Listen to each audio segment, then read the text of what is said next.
উরওয়া ইবনে জুবায়ের। নাম কি বললাম? উরওয়া ইবনে জুবায়ের। এই হযরতে উরওয়া ইবনে জুবায়ের তিনি একবার অসুস্থ হয়ে গেলেন। তার পায়ের মধ্যে একটা ফোড়া উঠছে। পায়ের মধ্যে ফোড়া উঠার কারণে তার পাওটা আস্তে আস্তে পচে গেল। উরওয়া এক জায়গায় সফর করে গেলেন। যাওয়ার পরে যখন জায়গায় পৌঁছায় গেলেন, পৌঁছায় যাওয়ার পরে দেখেন তার পায়ের ফোড়াটা বড় হয়ে গেছে, পেকে গেছে।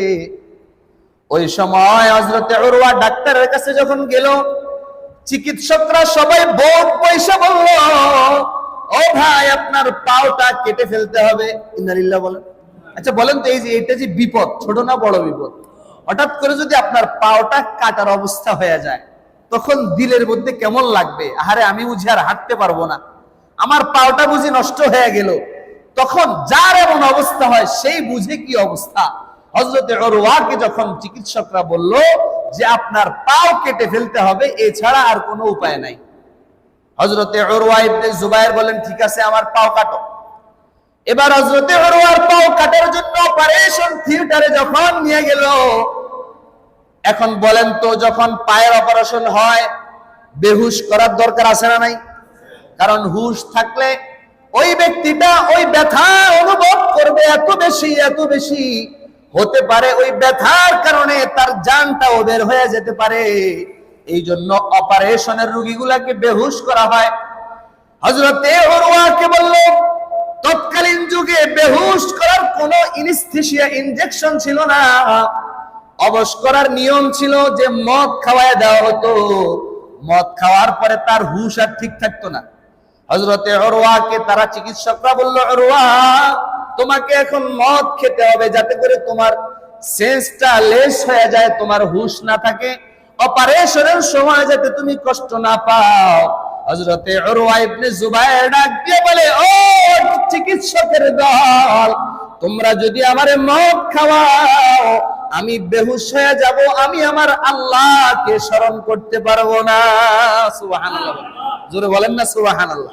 তোমরা যদি আমারে একবার মদ খাওয়ায় দাও আমার আকলটা চলে যাবে, আমি আমার আল্লাহকে ডাকতে পারবো না। না না না, তোমরা আমাকে মদও খাওয়ানো লাগবে না, আমাকে বেহুশও করা লাগবে না, আমার হুশ অবস্থায় আমার পাও অপারেশন করে ফেলো। সুবহানাল্লাহ বলেন। আমাদের কারো সাহস এমন হবে? ধৈর্য ধরতে পারবো আমরা? পারবো না। হযরতে উরওয়া বলেন, আমারে মদ খাওয়াইতে পারবা না। এরপরে 2 নাম্বার হলো, ঠিক আছে যদি মদ না খান তাহলে এমন একটা ঔষধ আপনাকে খাওয়াবো যেটা খেলে মারাত্মক গভীর ঘুম আসবে, যেই ঘুমের কারণে আপনি টের পাবেন না। হযরতে উরওয়া বলে, না না না, তোমরা যদি আমারে ওষুধ খাওয়াও আর আমি ঘুমায় যাই তাহলে পাওটা কাটার সময় আমার যেই যন্ত্রণা হবে, আমার যেই কষ্ট হবে, ওই কষ্টের সময়ে যদি আমি ধৈর্য ধরি আল্লাহ ধৈর্যের বিনিময়ে আমারে জান্নাত দিবেন। কিন্তু যদি তোমরা আমাকে ওষুধ খাওয়ায় দাও তাহলে আমি ধৈর্য ধরতে পারবো না, আল্লাহর জান্নাতেও যেতে পারবো না। সুবহানাল্লাহ বলেন। হযরতে উরওয়া বলেন, কোনো ওষুধ খাওয়ানো লাগবে না, এমনিই অপারেশন করো। এবার অপারেশনের কাজ শুরু, চিকিৎসকরা রেডি।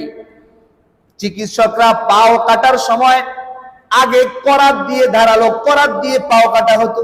কি দিয়া? করাত দিয়া। আগে ধারালো করাত দিয়া, পায়ের হাড় যেহেতু শক্ত, যেমন গাছ কাটার জন্য করাত লাগে, আগের অপারেশনের সিস্টেম ছিল করাত দিয়ে মানুষের হাড় কেটে ফেলা হতো। অল্প সময় না, অনেক সময় লাগতো, আস্তে আস্তে একটু একটু করে কাটতো। এত কঠিন ছিল আগের চিকিৎসার অবস্থা। এবং রক্ত বন্ধ করার জন্য আলাদা কোনো মেডিসিন ছিল না। রক্ত বন্ধ করার সিস্টেম ছিল লোহাকে আগুনে গরম করে ছেঁকা দিয়ে তারপর রক্ত বন্ধ করতে হতো। তো হযরতে উরওয়া ইবনে জুবায়েরের চিকিৎসা শুরু হয়ে যাবে। যেহেতু সে বেহুশ হয় নাই, তার হুশ আছে, এই জন্য উরওয়া ইবনে জুবায়ের ডাক দিয়া বলে, তোমরা আমার অপারেশন শুরু করো, আমি ধৈর্য ধরবো আমার আল্লাহর খুশির জন্য। সুবহানাল্লাহ বলেন। এবার হযরতে উরওয়া ইবনে জুবায়ের তাকায় দেখে ওই অপারেশনের কামরার মধ্যে 4-5 জন লোক ভিতরে ঢুকে গেল। হযরতে উরওয়া বলে, ও ডাক্তার সাহেব, এই লোকগুলা কেন ভিতরে আসলো? ডাক্তার বলে, আমরা যখন আপনার পাও কাটা শুরু করব আপনি ব্যথা অনুভব করবেন, তখন ধৈর্য না ধরার কারণে আপনি লাফালাফি করবেন, যার কারণে আমাদের অপারেশনের কাজের মধ্যে ব্যাঘাত ঘটবে। এই জন্য তারা আপনার হাত এবং পুরো শরীরটাকে চেপে ধরবে, আর আমরা আপনার পাও কাটবো যাতে আপনি না উঠতে পারেন। এমন সময় হযরত উরওয়া ইবনে জুবায়ের ডাক দিয়ে বলে, ও ডাক্তারের দল, আমি আমার আল্লাহর নবীর মুখ থেকে শুনেছি, আমার নবী নাকি বলেছেন, যে ব্যক্তি বিপদে আপদে অসুস্থতার সময় ধৈর্য ধরবে, ধৈর্যের বিনিময়ে নাকি আল্লাহ জান্নাত দান করবেন। সুবহানাল্লাহ বলেন। ও ডাক্তার সাহেব, আমাকে কেউ ধরা লাগবে না, আমি কোনো লাফালাফিও করব না, আমি কোনো চিৎকারও করব না, আমি আমার আল্লাহর জিকির মুখের মধ্যে চালু রাখবো। সুবহানাল্লাহ, জোরে বলেন না সুবহানাল্লাহ। যান, এদেরকে বের করে দেন। ওই লোকগুলো কামরা থেকে বের হয়ে গেল।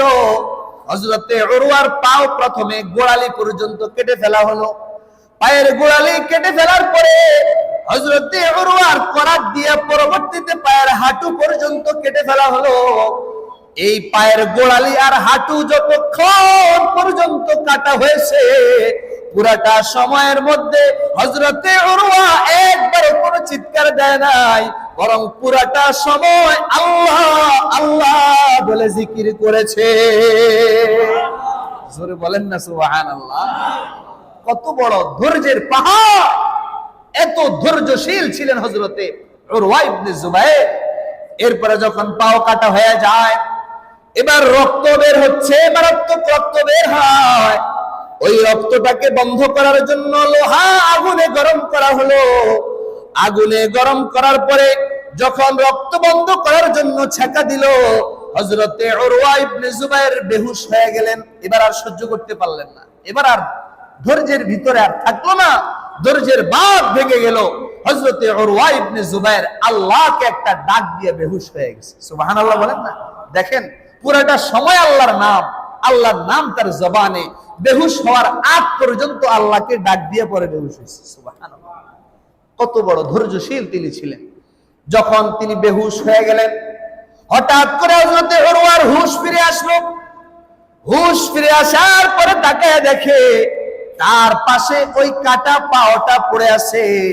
হযরতে উরওয়া কাটা পাওটা হাতের মধ্যে নিলেন, হাতের মধ্যে নিয়ে ঘুরাইয়া উলট পালট করে পাওটাকে দেখেন আর বলতেছে, ও পাও, তোমারে আমার শরীরের মধ্যে আমার আল্লাহ সেট করেছিলেন, ফিট করেছিলেন। তুমি তো জানো, আমার আল্লাহ সাক্ষী, যে আল্লাহ আমার এই পাওটা দান করেছিলেন, আমার সেই আল্লাহ সাক্ষী, আমি তোমাকে দিয়া, তুমি যতদিন আমার শরীরে ছিলা, আমি তোমাকে দিয়া একটাও হারাম কাজ কখনো করি নাই। সুবহানাল্লাহ, আমি কখনো তোমাকে দিয়া, মানে পায়ে হেঁটে আমি উরওয়া কখনো হারাম কাজে লিপ্ত হই নাই। সুবহানাল্লাহ। সুতরাং হযরতে উরওয়া পাওকে বলছেন, পাও, কিয়ামতের ময়দানে তো আল্লাহ সবার মুখের মধ্যে তালা লাগায় দিবেন। আল্লাহ পাক সূরা ইয়াসিনে বলেন, ওয়া তুকাল্লিমুনা আইদিহিম ওয়া তাশহাদু আরজুলুহুম। কিয়ামতের ময়দানে মানুষের মুখে আল্লাহ পাক তালা লাগায় দিবেন। মানুষের মুখ তখন কথা বলবে না, জিহ্বা দিয়ে কথা বের হবে না। কিয়ামতের ময়দানে মানুষের বিপক্ষে মানুষের হাত আল্লাহর সামনে দাঁড়ায় সাক্ষী দিবে। ওয়া তাশহাদু আরজুলুহুম, মানুষের পাও আল্লাহর সামনে সাক্ষী দিবে।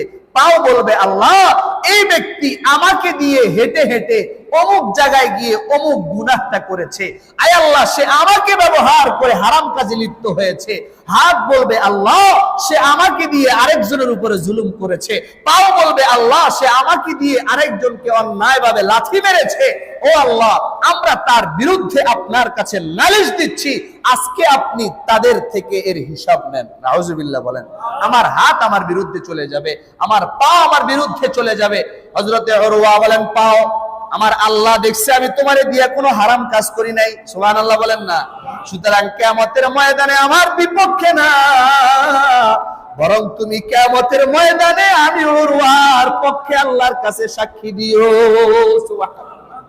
এত বড় একটা শিক্ষণীয় ঘটনা, এই একটার উপরে যদি আমরা আমল করি, তাহলে আমার মনে হয় যত বড় রোগেই আমরা আক্রান্ত হই না কেন, যদি এই ঘটনাগুলো মনে রাখতে পারি, তাবেঈদের ঘটনা, সাহাবীদের ঘটনা, কোরআনের আয়াত যদি আমরা স্মরণে রাখতে পারি, আশা করি ইনশাআল্লাহ আমাদের জন্য আল্লাহর ফয়সালার উপরে সন্তুষ্ট থাকা, ধৈর্য ধরা সহজ হয়ে যাবে।